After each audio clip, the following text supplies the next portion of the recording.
الحمدللہ۔ جلدی کرو، سامان نکلو، کیا ہے ان بگ میں؟ یہ کیا بدتمیزی ہے؟ تمہاری دعا کس کام کی نہ؟ اے اللہ، ماداد!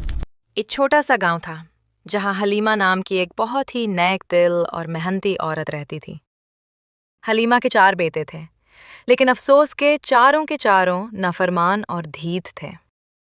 حلیمہ پورا دن گھر کے کاموں میں جٹے رہتی، کبھی کھیت میں کام کرتی، کبھی لوگوں کے گھروں میں محنت مزدوری کرتی۔ اس کا دن فجر کی اذان سے شروع ہوتا اور رات گئے تک وہ تھکی ہاری کام کرتی رہتی۔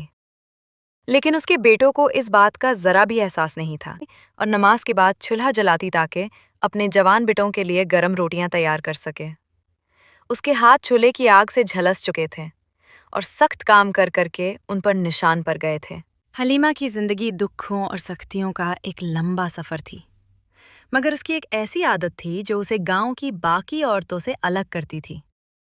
اسے کوئی بھی تکلیف ملتی، چاہے اس کے بیٹے اسے جھیرک دیتے یا پورا دن کھیتوں میں کام کر کے اس کے جسم کا ایک ایک جوڑ درد کرتا، اس کی زبان پر صرف ایک ہی لفظ ہوتا، الحمدللہ۔ جب کبھی گھر میں فاقہ ہوتا اور بیٹے کھانا نہ ہونے پر شور مچاتے اور برتن پٹکتے، تو حلیمہ خاموشی سے مسکرا دیتی اور کہتی، اللہ جو تیری مرضی، الحمدللہ، جس حال میں تو نے رکھا ہے ہم خوش ہیں۔ اسے یقین تھا کہ ہر مشکل کے پیچھے کوئی نہ کوئی رحمت چھپی ہوتی ہے۔ حلیمہ کی محنت اب صرف بیٹوں کا پیٹ پالنے تک محدود نہیں رہی تھی۔ اس نے اپنی زندگی کا ایک سب سے بڑا خواب اپنی آنکھوں میں سجا رکھا تھا، اللہ کے گھر کی زیارت۔ حلیمہ ہر روز اپنی مزدوری میں سے 2-4 پیسے بچا کر مٹی کے ایک پرانے سے غلے میں رکھتی تھی۔ کبھی وہ خود بھوکی سو جاتی، کبھی پھٹے ہوئے کپڑوں پر پیوند لگا لیتی، مگر وہ پیسے نکال کر ایک طرف رکھ دیتی۔ اس کا دل ہر وقت اسی دعا میں رہتا، یا اللہ، بس ایک بار اپنے گھر کا بلاوا بھیج دے، پھر بے شک موت آ جائے۔ ایک دن جب حلیمہ گھر پر نہیں تھی، چاروں بھائیوں نے کمرے کی تلاشی لی۔ جب انہیں مٹی کا وہ غلہ ملا اور انہوں نے اسے توڑا تو اس میں سے سالوں کی جمع پونجی نکلی۔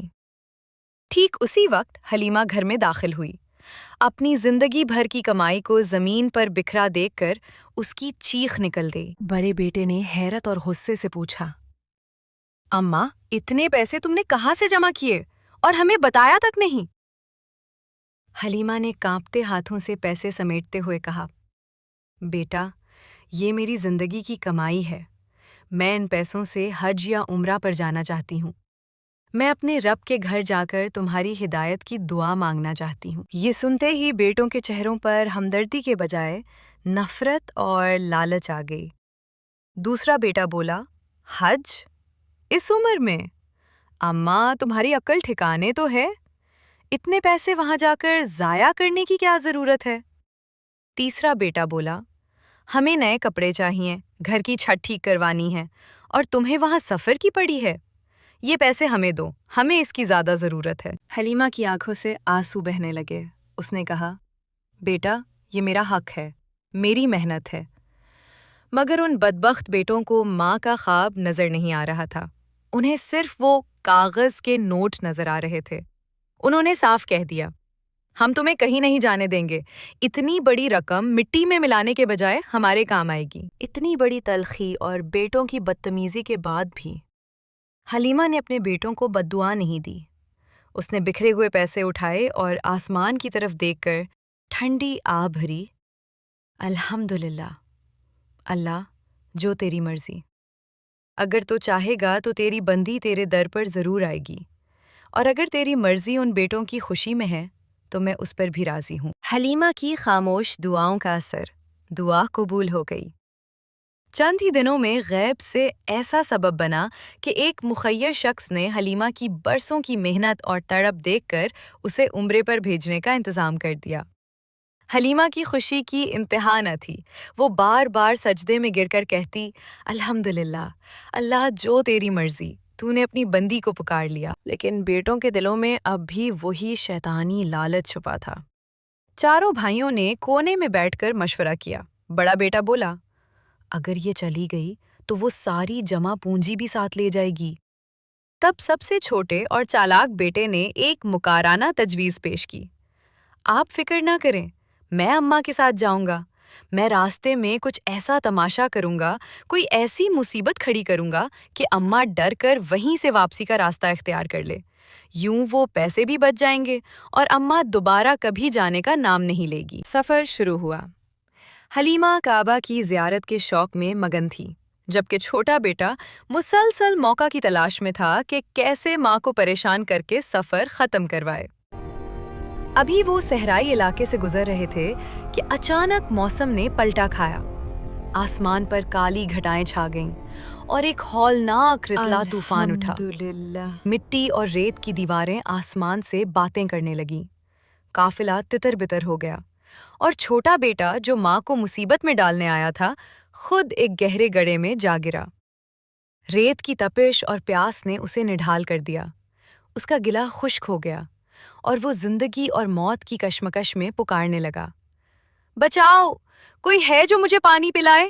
طوفان کی شدت میں جہاں ہر کوئی اپنی جان بچا رہا تھا، حلیمہ دیوانہ وار اپنے بیٹے کو پکار رہی تھی۔ اسے اپنی جان کی پرواہ نہیں تھی، اسے فکر تھی تو بس اپنے اس بیٹے کی جو اسے دھوکہ دینے آیا تھا۔ آخرکار اسے اپنے بیٹے کی کراہنے کی آواز آئی۔ حلیمہ گرتی پڑتی اس کے پاس پہنچی۔ اس کے پاس پانی کی ایک ہی چھوٹی سی بوتل تھی جو اس نے اپنے لیے بچا کر رکھی تھی۔ اپنے بیٹے کو تڑپتا دیکھ کر حلیمہ نے کانپتے ہاتھوں سے اس کا سر اپنی گود میں رکھا۔ بیٹا، جو ابھی کچھ دیر پہلے ماں کو رولانے کا منصوبہ بنا رہا تھا، اب اسی ماں کے ہاتھوں سے زندگی کا پانی پی رہا تھا۔ حلیمہ نے اسے پانی پلاتے ہوئے تڑپ کر کہا، بیٹا، گھبرا نہیں، اللہ بڑا غفور الرحیم ہے، الحمدللہ تو زندہ ہے۔ اللہ جو تیری مرضی، تو نے میرے بچے کو بچا لیا۔ حلیمہ نے اسے سینے سے لگا لیا اور صرف اتنا کہا، بیٹا، مائیں بدلہ نہیں لیتے، صرف دعائیں دیتی ہیں۔ دیکھ، میرے اللہ نے تجھے سچائی دکھا دی۔ اب بھی وقت ہے، توبہ کر لے، کیونکہ وہ بہت رحم کرنے والا ہے۔ اس دن طوفان تو تھم گیا، لیکن بیٹے کے دل کے اندر کا شر ہمیشہ کے لیے ختم ہو گیا۔ وہ چھوٹا بیٹا اب اپنی ماں کا سب سے بڑا خدمت گزار بن چکا تھا اور حلیمہ کی زبان پر اب بھی وہی الفاظ تھے، الحمدللہ، اللہ جو تیری مرضی۔ حلیمہ اور اس کا چھوٹا بیٹا جب خانہ کعبہ کی سیاہ غلاف کے سامنے پہنچے تو حلیمہ کی سسکیاں بند گئیں۔ وہ بوڑھی ماں جس نے پوری زندگی تپتی دھوپ میں مشقت کی تھی، آج اپنے رب کے گھر کے سائے میں بیٹھی تھی۔ وہ زمین پر بیٹھ کر زار و خطار رو رہی تھی اور اپنے بیٹوں کا نام لے لے کر دعا کر رہی تھی، یا اللہ، میرے تینوں بیٹے جو گھر پر ہیں ان کے دل پھیر دے، انہیں ہدایت دے دے۔ مولا، میں نے انہیں معاف کیا، تو بھی انہیں معاف کر دے۔ چھوٹا بیٹا جو اپنی ماں کی اس بے لوث محبت کو دیکھ رہا تھا، شرمندگی سے پانی پانی ہو رہا تھا۔ اور اپنی اس نے خطاؤں کی وہی توبہ بخشش چاہتا کی ہوں، اور ماں کے ساتھ اللہ مل کے کر لیے مجھے سکون سے معاف کر عمرہ دے۔ مکمل کیا۔ جب حلیمہ اور چھوٹا بیٹا گاؤں واپس پہنچے تو تینوں بڑے بیٹے استقبال کے لیے نہیں بلکہ اس امید میں آئے کہ ماں ضرور وہاں سے سونا یا قیمتی تحائف لائی ہوگی۔ جیسے ہی حلیمہ گھر میں داخل ہوئی، بڑے بیٹے نے غصے سے پوچھا، اماں، بہت سیر کر لیں، اب دکھاؤ ہمارے لیے کیا لائیں؟ اتنے پیسے جو تم نے وہاں برباد کیے، ان کا کچھ بدلہ بھی ملا یا نہیں؟ حلیمہ نے نرمی سے کہا، بیٹا، میں تمہارے لیے زمزم اور کھجوریں لائی ہوں اور سب سے بڑھ کر اللہ سے تمہاری ہدایت مانگ کر لائی ہوں۔ یہ سننا تھا کہ بڑے بیٹوں کے چہروں پر نفرت پھیل گئی۔ انہوں نے حلیمہ کے ہاتھوں سے سامان چھینا اور زمین پر پٹخ دیا۔ ہمیں تمہاری دعائیں نہیں، مال چاہیے تھا، ایک بیٹے نے چختے ہوئے کہا۔ انہوں نے حلیمہ کی گٹھری کھول دی اور جب اس میں سے صرف مکے کی کھجوریں اور آب زمزم کی بوتلیں نکلیں تو ان کا غصہ آسمان پر پہنچ گیا۔ بڑے بیٹے نے کھجوروں کا تھیلا اٹھا کر صحن میں پھینک دیا۔ کھجوریں مٹی میں بکھر گئیں۔ یہ کچرا لانے کے لیے تم نے اتنے پیسے خرچ کیے؟ اس نے کھجوروں کو پیروں سے کچلتے ہوئے کہا۔ تینوں بیٹے خوف سے چلانے لگے۔ امی، ہمیں بچائیں، ہمارے پاؤں زمین میں دھس رہے ہیں، ہمارا جسم پتھر کا ہو رہا ہے۔ حلیمہ نے یہ حال دیکھا تو تڑپ اٹھی۔ اس نے آسمان کی طرف ہاتھ اٹھائے اور رو کر کہا، یا اللہ، یہ نادان ہیں، انہیں معاف کر دے، میری محبت کی لاج رکھ لے، میرے بچوں کو ہدایت دے دے۔ ماں کی دعا ختم ہوتے ہی بیٹوں کی گرفت ڈھیلی ہو گئی۔ وہ ہانپتے ہوئے حلیمہ کے قدموں میں گر گئے۔ اب ان کی آنکھوں میں نفرت نہیں بلکہ ندامت کے آنسو تھے۔ بڑے بیٹے نے وہی مٹی والی کھجور اٹھائی اور اسے چوم کر اپنی آنکھوں سے لگایا۔ یا اللہ تیرا شکر ہے، میری قسمت کہ میں نے کعبہ دیکھ لیا۔ آج میری زندگی مکمل ہو گئی۔ میرا نام حلیمہ ہے۔ اس تصویر جو پریشانی آپ کو میری آنکھوں میں نظر آ رہی ہے، میں ہمیشہ سے خانہ کعبہ کو اپنی انہی آنکھوں سے دیکھنا چاہتی تھی، اللہ کے گھر آنا چاہتی تھی۔